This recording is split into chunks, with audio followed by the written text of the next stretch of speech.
kwa sura hapa tunaona hakuna diagram, tunawapokea karibu kwetu, tunaenda kuonana na wakubwa.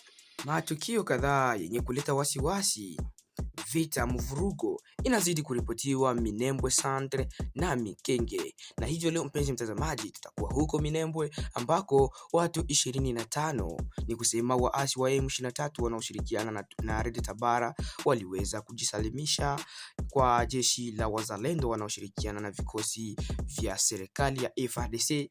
Waliweza kujisalimisha kutokana na vita ambayo ilikuwa ikifanyika huko Mikenge na Minembwe, na pia tutaweza kuzungumzia kuhusu mashambulizi ya droni ambayo yaliweza kufanyika katika pande mbalimbali za Jamhuri ya Kidemokrasia ya Kongo, na pia tutazungumzia kuhusu hatua ambayo jeshi la Jamhuri ya Kidemokrasia ya Kongo lilikamata kisha kujua kuwa ndege zisizo na rubani kutoka katika nchi ya Rwanda zilikuwa ndani ya udongo wa Kongo. Hicho mpenzi mtazamaji, endelea kuwa nasi ili upate habari zaidi. Takriban wapiganaji 25 wa waasi wa M23 wamejisalimisha kwa jeshi la serikali ya Jamhuri ya Kidemokrasia ya Kongo ndani ya Minembwe Centre katika eneo la Mikenge karibu na Minembwe Centre ambako ni ndani ya wilaya ya Fizi mkoani Kivu Kaskazini. Kwa mujibu wa jeshi la FARDC, wapiganaji hao walijisalimisha wakiwa na silaha zao mikononi na kujisalimisha rasmi kwa vikosi vya serikali vilivyo katika eneo hilo. Tukio hilo linaelezwa kuwa sehemu ya operation za kijeshi zinazoendelea katika maeneo ya mashariki mwa nchi ya Jamhuri ya Kidemokrasia ya Kongo ya kuwamaliza waasi wote na vikundi vyote ambavyo vinazidi kuleta usalama mdogo ndani ya mashariki mwa Jamhuri ya Kidemokrasia ya Kongo. Mbali na wapiganaji hao waliojisalimisha, jeshi la FARDC linasema pia kwamba waasi wengine kadhaa walikamatwa wakati wa mapigano yaliyotokea katika maeneo ya karibu na Mikenge. Mapigano hayo yalihusisha vikosi vya serikali na wanamgambo wa M23 wanaoripotiwa kujaribu kusonga katika baadhi ya maeneo ya Kivu Kusini.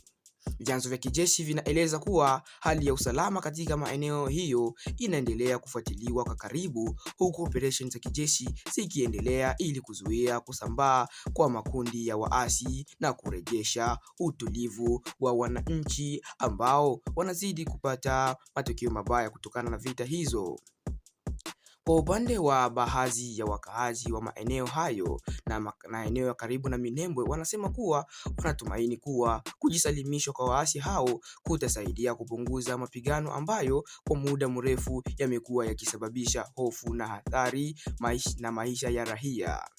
Jeshi la FARDC linaendelea kutoa wito kwa wapiganaji wengine waliobaki katika pori na wakiwa na silaha zao waweze kujisalimisha na kuweza kuweka silaha chini ili kuleta amani na utulivu ndani ya miji hayo Mikenge pamoja na Minembwe Centre, likiahidi kwamba watu hao wakiweza kujisalimisha wataweza kufanya amani na migogoro ya makundi yenye silaha iweze kutulia na kuisha kwa miaka kadhaa.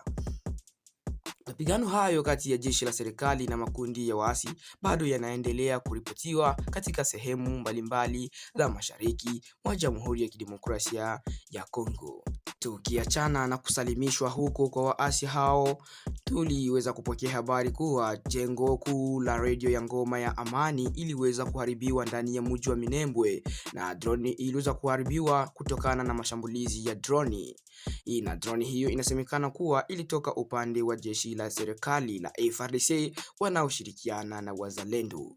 Kwa mujibu wa vyanzo vya kuaminika vilivyoko eneo hilo, ndege hizo zisizo na rubani maarufu kama drones ambazo zimedaiwa kuhusishwa na vikosi vya serikali ya FARDC viliweza kuliharibu nyumba na jengo la redio ya Ngoma ya Amani.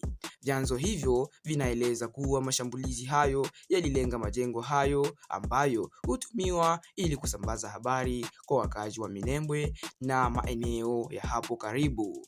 Hata hivyo, hadi sasa haijabainika ikiwa kuna watu ambao waliweza kupoteza maisha kutokana na tukio hilo au kama kulikuwa watu ambao waliweza kujeruhiwa kutokana na shambulizi hilo.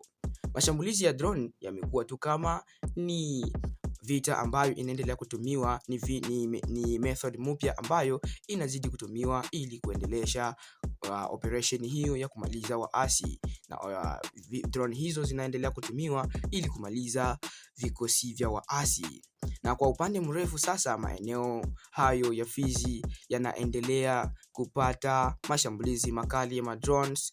Hali hiyo inaonyesha kuwa operation yao inazidi kusonga mbele, na wakahaji sasa wao kwa upande wao hali ni mbaya. Wanahofia kuwa vita hiyo inaweza kuendelea na kufanya machafuko zaidi. Hivyo wanatoa wito kwa serikali ya Jamhuri ya Kidemokrasia ya Kongo na pia kwa waasi hao wa Red Tabara pamoja na M23 waweze kutafuta njia nyingine ambayo inaweza kurudisha amani kuliko kuendelesha mashambulizi siku baada ya siku, ili kuweza kufanya eneo hilo na wakazi wake wawezi kuwa na amani.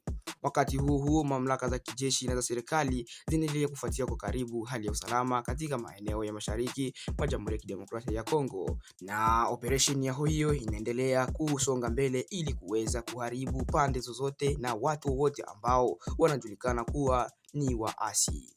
Tukiachana na kuharibiwa kwa nyumba hiyo ya redio ya Ngoma ya Amani, tunaelekea huko ambako jeshi la Jamhuri ya Kidemokrasia ya Kongo huko shambani mwa vita waliweza kuziharibu drones 3 ambazo zilijulikana kuwa zinatoka ndani ya nchi ya Rwanda, na ni jeshi la Rwanda ambalo linaitwa Rwanda Defense Force ambayo imeweza kutumia drone hizo, na drone hizo ziliweza kuharibiwa ndani ya mji wa Mikenge ambalo tunalijua sisi wote kuwa liko ndani ya Kivu Kusini, mashariki mwa Jamhuri ya Kidemokrasia ya Kongo.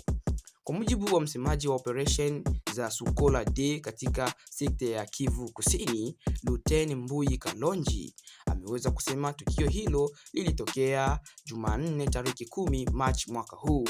Alisema kuwa drone hizo zinadaiwa kuwa za jeshi la Rwanda pamoja na washiriki wao wa waasi wa Alliance Fleuve Congo na M23 ambao wanahutumiwa kuvunja anga ya Kongo. Kwa upande wa mamlaka za kijeshi za Kongo, tukio hilo linatazamwa kuwa uchokozi mpya na pia ukiukaji wa makubaliano ya kidiplomasia yanayojulikana kama Accord de Washington yaliyofanyika hivi karibuni kwa lengo la kupunguza mvutano wa kiusalama mashariki mwa Jamhuri ya Kidemokrasia ya Kongo.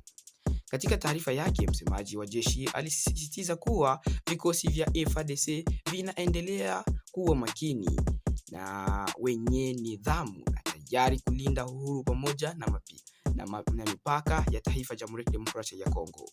Wakati huo jeshi hilo limeweza na kisha mashambulizi hayo ya drones, hivyo waliweza sasa kuchukua na kuweza kuona vijana 25 ambao wanatoka ndani ya pori wakijisalimisha wenyewe, kama vile tulivyozungumzia kwenye habari ya kwanza, na kusema kuwa wao hawatumiki kuwa kama waasi, wanarudia kwenye nchi yao na kuweza kuacha kushambuliana na vikosi vya Kongo pamoja na washiriki wao wazalendo.